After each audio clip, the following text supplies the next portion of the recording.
కొత్త ప్రభుత్వం వచ్చింది. ఒక నెల 10 రోజులు అవుతుంది. ఎలా ఉంది పబ్లిక్ ఒపీనియన్? ప్రస్తుతం పాత గవర్నమెంట్ కన్నా ఇది కొంచెం ప్రస్తుతం అయింది మనకి నెల 10 రోజులే కదా. ముందు ముందు తెలిసిన ప్రస్తుతానికైతే ఈ నెల 10 రోజుల్లో కూడా కొంచెం మెరుగ్గానే ఉంది. ఇది ఇసుక ఒకటి కొంచెం అన్న ప్రకారంగానే వదిలేరు. ఇక ముందు ముందు చూడాలి. అంటే గత 5 ఏళ్లలో చూసుకుంటే కన్స్ట్రక్షన్లు అన్నీ కూడా బాగా దెబ్బైపోయినాయి, ఇసుక అనేది లేక. దాని చుట్టూ ఇప్పుడు ఆ ఇసుక నల్లుకుని ఇప్పుడు ఎట్లాగైతే ఈ పైప్ లైన్లు, ఇటుక రాళ్ళు, సిమెంటు, పెయింటర్లు కానీ ఇంతమంది బిజినెస్ ఆధారపడి ఉంది. మరి ఇప్పుడు అవన్నీ కన్స్ట్రక్షన్ మళ్ళీ పునర్నిర్మాణం అవుతాయి అంటారా? స్టార్ట్ అవుతున్నాయండి. మా సిమెంట్ షాపే ప్రజెంట్ అయితే. ఈ సిమెంట్ షాపే సేల్స్ కూడా కొంచెం బెటర్గా ఉన్నాయి. పాత గవర్నమెంట్ మీద కొంచెం బెటర్గా ఉంది. అలాగే చంద్రబాబు గారు ఏంటంటే అప్పుడు కూడా ఇన్కమ్ జనరేట్ చేయడానికే చూస్తారు ఏదో రూపేనా. అలాగే ఇప్పుడు పవన్ కళ్యాణ్ గారు కానీ చంద్రబాబు గారు కానీ యువతకి ఎటువంటి బెనిఫిట్స్ కల్పిస్తే బాగుంటుంది ఉద్యోగాల్లో కానీ? ఆల్రెడీ మొన్న మెగా డిఎస్ సంతకాలు పెట్టారు వచ్చినమ్మటనే. కొత్త పోస్టులు కూడా భర్తీలు వాటికి ఏదో రాయాల్సి ఉంటుంది కదా, అది చేస్తున్నారు. అంటే గత ప్రభుత్వం వచ్చేసి మనం చాలా లాస్లోకి తీసుకెళ్ళిపోయింది. ఇప్పుడు రెండు విధాలుగా చూసుకోవాలి కాబట్టి అటు లాస్ కవర్ చేయాలి, ఇటు కొత్త కంపెనీలని ఇంక్లూడ్ చేసుకుంటా కొంచెం జాబులు కాకపోతే ఇది అనుకున్నంత ఫాస్ట్గా అయితే అవ్వదు, నిదానంగా అవుతుంది. రీసెంట్గా పవన్ కళ్యాణ్ గారు కూడా ప్రతి మీటింగ్లో చెప్పడం ఏం జరుగుతుందంటే మనకి ఒక చోట చేద్దామని వెళ్తున్నారు, అక్కడికి వెళ్తున్నట్టే దానిలో ఉన్న లొసుగులన్నీ తీస్తుంటే డబ్బు లాసే చూపిస్తుంది. కానీ ఇంకా అయితే పవన్ కళ్యాణ్ గారు ప్రజెంట్ ఏమంటున్నారంటే మేము చేయటాకే వచ్చాము, కాకపోతే మేము అనుకున్న కన్నా దానికన్నా దారుణంగా ఉంది, నిదానంగా చేస్తాము, మీరు కంగారు పడమాకండి చేస్తా అని చెప్పి ఎప్పటికప్పుడు క్లారిటీ ఇస్తున్నారు ప్రజానికానికి కూడా.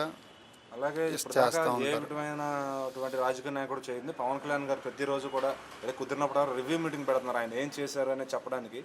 అది ఒక కొత్త పద్ధతి, మంచిదే అనుకుంటారా? 100% అండి. ఇప్పుడు చంద్రబాబు నాయుడు గారు సీఎం, ఆయన చేసేదానికన్నా ఇప్పుడు 10 సార్లు మనం ఒక మనిషి బయటికి వెళ్తున్నారంటే ఈయన డిప్యూటీ సీఎం, రోజు వచ్చి మనకి ఈయనే కనబడుతున్నారు. ఆయన ఏదో వస్తున్నారు ఎప్పుడన్నా అసెంబ్లీ తర్వాత ఇంకోసారి కనబడింది ఏం లేదు. కానీ పవన్ కళ్యాణ్ గారు మొన్న కూడా రీసెంట్గా ఏం చెప్పారు, నేను పిచ్చిగా సంతకాలు చేయదలుచుకోలేదు, ప్రతిదీ క్షుణ్ణంగా చదివి పరిశీలించిన తర్వాతే చేస్తున్నాను, అన్ని లాస్ట్లో బాగా ఇబ్బందిగా ఉంది గవర్నమెంట్ రన్ చేయటం, టెన్షన్ పడమాకండి అని కూడా చెప్పడం జరిగింది కదా. అలాగే ఇప్పుడు నారా లోకేష్ గారిని కానీ పవన్ కళ్యాణ్ గారిని కానీ చాలా చిన్న చూపు చూశారు, చాలా మాటలు అన్నారు, ఎన్నో మాటలు రాళ్ళతో కొట్టినట్టు కొట్టారు. అయితే ఇద్దరు కూడా గేటు తన్నుకుంటూ అసెంబ్లీలోకి వెళ్ళారు. అది ఎలా అనిపిస్తుంది? వాళ్ళని తక్కువ అంచనా వేసిన వాళ్ళు బాగా గట్టి సమాధానమే చెప్పారు. వాళ్ళు మాటలు చెప్పడం ఉందండి, ఎవరైనా చెప్తారు, చేతల్లో చేసి చూపించాలి. అలాగే కళ్యాణ్ గారు చేసి చూపించారు. ఇక ముందు గేట్లు బద్దలు కొట్టుకుని రావాలనగానే ఇక గత ప్రభుత్వంలో అయితే అసలు మినిస్టర్లు ఎవరికి ఇస్తున్నారు, ఏం చేస్తున్నారు, వాళ్ళ శాఖ పరిధి ఏంటి, అసలు వాళ్ళ శాఖకి ఏం చేయాలి, ఎలా చేయాలి ఏంటనేది కూడా తెలియని పరిస్థితి వాళ్ళకి. వాళ్ళు అంత చదువుకున్నారు, అసలు వాళ్ళకి అసలు అనుభవం లేదు, 2 ఏళ్ళు ప్లస్ అసలు క్లారిటీ లేదు. ఆ శాఖ ఏంటి, ఏం చేయాలి, ఎవరితో మాట్లాడాలి, ఏం చేయాలి, అలా ఏమీ లేదు. కానీ ఇక్కడ చంద్రబాబు నాయుడు గారు ఇచ్చిన మినిస్ట్రీస్ అయితే కొంచెం ఆల్రెడీ చేసున్న వాళ్ళు ఉన్నారు, కొత్త వాళ్ళు కూడా మంచి కొంచెం ఎడ్యుకేటెడ్ పీపుల్కి ఇచ్చారు, వాళ్ళు కొంచెం సక్రమంగా చేస్తున్నారు. స్టార్టింగే కాబట్టి ముందు ఫర్దర్గా బాగుంటుందని నేనైతే అనుకుంటున్నాను. నమస్తే సార్. నమస్తే అండి. కొత్త ప్రభుత్వం వచ్చి ఒక నెల 10 రోజులు అవుతుంది. ఎట్లుంది అసలు, ఏం పబ్లిక్ ఒపీనియన్ ఏంటి? పబ్లిక్ ఒపీనియన్ వచ్చేసి గవర్నమెంట్ చేసే పరిస్థితి ఇప్పుడు వచ్చిన బాబు గారి టైంలో మొన్నదాకా ఇసుక ఒకటి లేదండి. ఆ ఇసుక ఫ్రీ ఇసుక వదలటం వల్ల కొంచెం కన్స్ట్రక్షన్ ఫీల్డ్ కానీ బిజినెస్ కానీ బాగా నడుస్తుంది. అట్లాగే రియల్ ఎస్టేట్ రంగం వచ్చేపాటికే కొంచెం ఒక రేజ్ అందుకుంది. రేట్లు కానీ మొన్నదాకా నిర్మాణం కార్మికులందరూ కూడా హ్యాపీగా ఉన్నారు. ప్రశాంత్ ఇసుక రేట్లు కూడా ఎట్లా ఉన్నాయి మరి? అంతకుముందు కొనలేకపోయామన్నారు. అంతకుముందు ఇసుక వచ్చేసి ఒక ట్రాక్టర్ వచ్చేసి 5,500 ఉండేదండి. ఇక్కడ ఉండవల్లికి కానీ తుళ్ళూరుకి కానీ అటు విజయవాడ సిటీలోకి కానీ.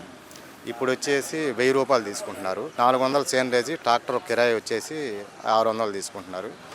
ఇసుక మాత్రం మంచి పాలసీ అండి, బాగుంది. అది ఒకటి అందరికి ఉపయోగపడేది అనమాట ఇసుక గురించి. ఎందుకంటే కన్స్ట్రక్షన్ అనేది పెరిగితేనే అవును ఇసుక వాళ్ళకి కానీ అటు ఇటుక రాయికి కానీ ఇసుక ఐరన్కి కానీ అందరికీ బిజినెస్ ఉంటుంది. అవును, ఇసుక అనేది ఒక అన్నం లాంటిదండి. ఇప్పుడు ఇసుక లేకపోతే సిమెంట్ సేల్ అవ్వదు, ఐరన్ సేల్ అవ్వదు, ఇటుక రాయి సేల్ అవ్వదు, పెయింట్ వర్క్ జరగదు, ఎలక్ట్రికల్ వర్క్ జరగదు. వీటన్నిటికీ ముడిపడి ఉన్నది ఇసుక.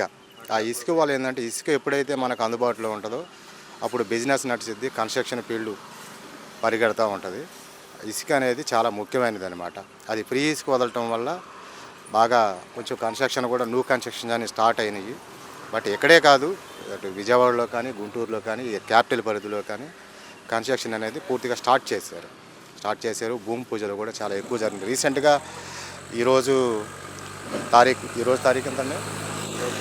ఈరోజు 12వ తారీఖు, నిన్న 10వ తారీఖు బాగా భూమి పూజలు ఎక్కువ జరిగినాయి ఈ రాజధాని పరిధిలో కన్స్ట్రక్షన్ ఫీల్డ్లో. అదండి. అలాగే ఇప్పుడు నెక్స్ట్ ఆగస్టు 15వ తారీఖు నుంచి కూడా అన్నా క్యాంటీన్లు అన్ని చోట్ల ప్రారంభిస్తున్నారు. అది అంటే ఎట్లా పెడితే ఎంతంత, ఏ సెంటర్ వైజ్ పెట్టాలా, జిల్లాలో ఇన్ని పెట్టాలా, ఎట్లా పెడితే బాగుంటుందని? జిల్లాలు ఏం కాదండి, అంతకుముందు ఆల్రెడీ పెట్టిన పాయింట్లు ఉన్నాయి కదా, అవి కంటిన్యూ చేస్తే సరిపోతుంది. అవి కొన్ని చెడగొట్టి సచివాలయాలు చేశారు కదా, చేశారు. బట్ ఏంటంటే అంతకుముందు ఉన్న అన్నా క్యాంటీన్లు అవి అందరికీ తెలిసినవి అన్నమాట.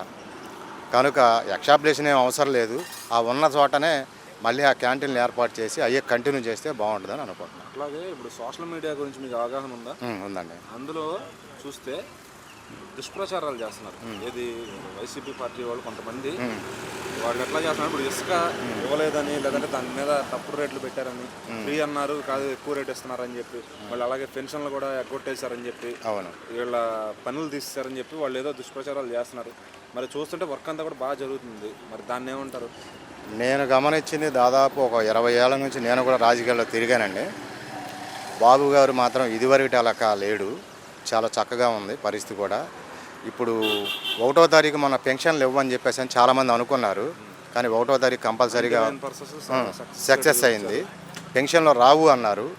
బట్ ఏప్రిల్ మే నెలలో పెన్షన్లు గత ప్రభుత్వంలో పెన్షన్లు తీసుకున్నారు, ఏప్రిల్ మేలో.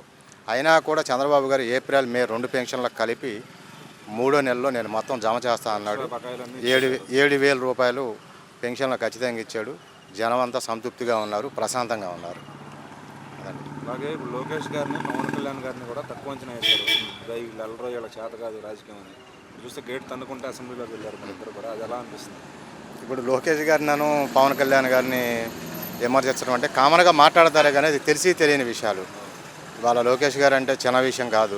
మన చంద్రబాబు గారు కూడా ఒకటే మాట చెప్పాడు మంగళగిరిలో, నువ్వు మంత్రి అయ్యేవని కాదు, నువ్వు చాలా నేర్చుకోవాలి, చాలా చేయాలి అని చెప్పని సభాముఖంగా తెలియజేశాడు. దానికి లోకేష్ బాబు కూడా అంగీకరించి తప్పకుండా నేను అన్ని విధాలా అన్ని రంగాల్లో ముందుకెళ్తానని చెప్పేసి అని బాబు గారి సమక్షంలో చెప్పాడు.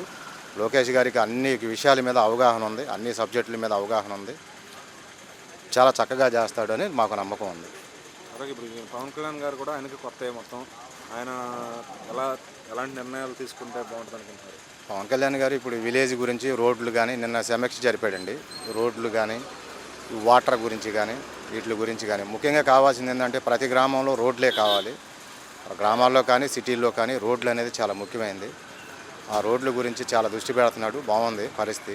వాటర్ కూడా లేని ఏరియాలో కూడా డ్రింకింగ్ వాటర్ ఎలాంటి ప్యూరిఫై చేసేసి వాటర్ ప్లాంట్లు ఎలాంటివి పెడతాం కూడా మంచి ఆలోచన. పవన్ కళ్యాణ్ గారు కూడా చక్కగా ఉంది పరిస్థితి. ఇద్దరు బాబు గారు కానీ పవన్ కళ్యాణ్ గారు కానీ ఇద్దరు ఒకళ్ళ మాట ఒకళ్ళ జమదాటుకోకుండా ఒకరిని ఒకళ్ళు కూర్చొని మాట్లాడుకొని చేసే ఆలోచన మాత్రం చాలా చక్కగా ఉంది.